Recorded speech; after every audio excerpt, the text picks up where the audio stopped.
Halo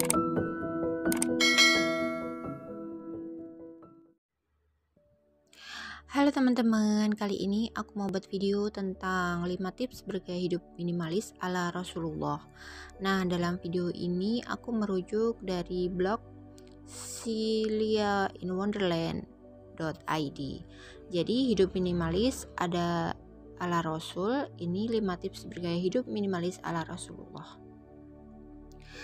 Di dalam Quran surat Al-An'am ayat 141 disebutkan, dan janganlah kamu berlebih-lebihan, sesungguhnya Allah tidak menyukai orang yang berlebih-lebihan.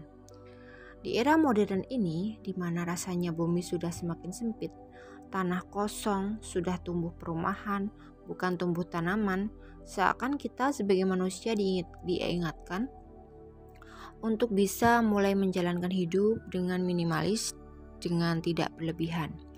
Punya barang numpuk di rumah seperti kosmetik yang terlalu banyak, atau baju yang gak pernah dipakai, atau kerudung yang bertumpuk-tumpuk karena menyesuaikan fashion, saatnya dilungsurkan atau didonasikan aja ke teman-temannya. Nah, kalau Rasulullah adalah tokoh yang mengajarkan agar kita memiliki gaya hidup yang tidak berlebihan.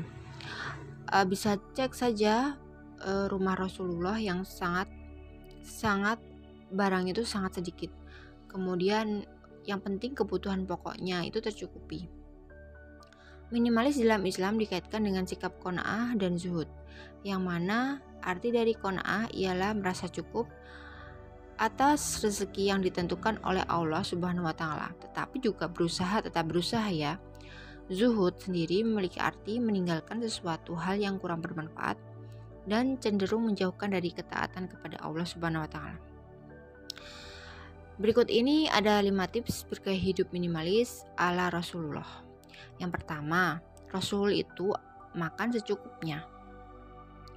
Jadi ada riwayat yang menyatakan, makanlah sebelum kamu kelaparan dan berhentilah sebelum kamu merasa kenyang.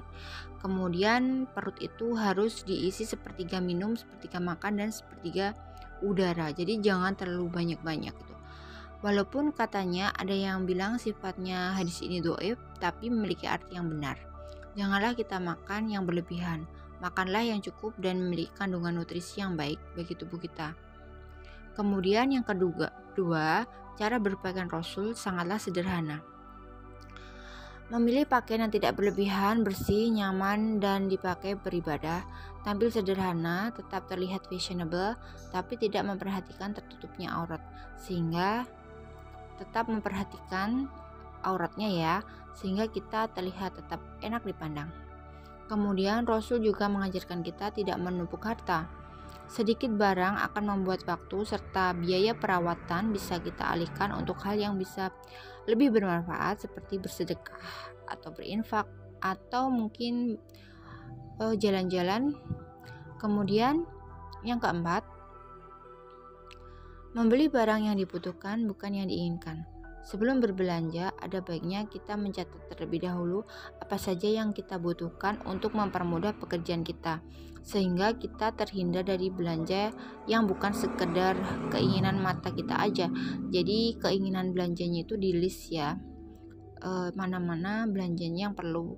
Kalau nggak perlu ya udah nggak usah dibelanja. Jadi biasakan kalau mamanya belanja barang itu atau belanja makanan itu, kalian makan dulu sebelum pergi belanja, biar nggak lapar mata gitu. Ini khusus untuk ibu-ibu yang biasanya lapar mata, termasuk saya.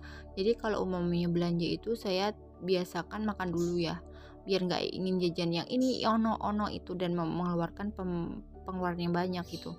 Kemudian buang barang yang tidak dibutuhkan. Jadi kalian harus menyortir barang-barang yang tidak dibutuhkan. Kalau tidak dibutuhkan, mending dibuang atau didonasikan kepada orang yang membutuhkan. Kalau kita membuang barang yang tidak terpakai, ada perasaan lega di hati kita gitu. Kita menimbulkan rasa bahagia gitu. Kemudian hal ini berpengaruh juga kepada mindset gaya hidup kita ke depan. tidak terlalu banyak menumpuk masalah kehidupan terlalu lama. Jadi kita tidak perlu menumpuk barang-barang yang sudah tidak dibutuhkan, karena setiap barang yang kita punya itu pasti akan dipertanggungjawabkan nanti di akhirat kelak ya. Selamat mencoba ya 5 tips gaya hidup minimalis ala Rasulullah ini, karena muslim dengan gaya hidup yang minimalis adalah yang meminimalkan kecintaan terhadap dunia dan memaksimalkan kecintaannya terhadap Allah Subhanahu wa taala dan Rasulullah Shallallahu alaihi wasallam. Semoga bermanfaat.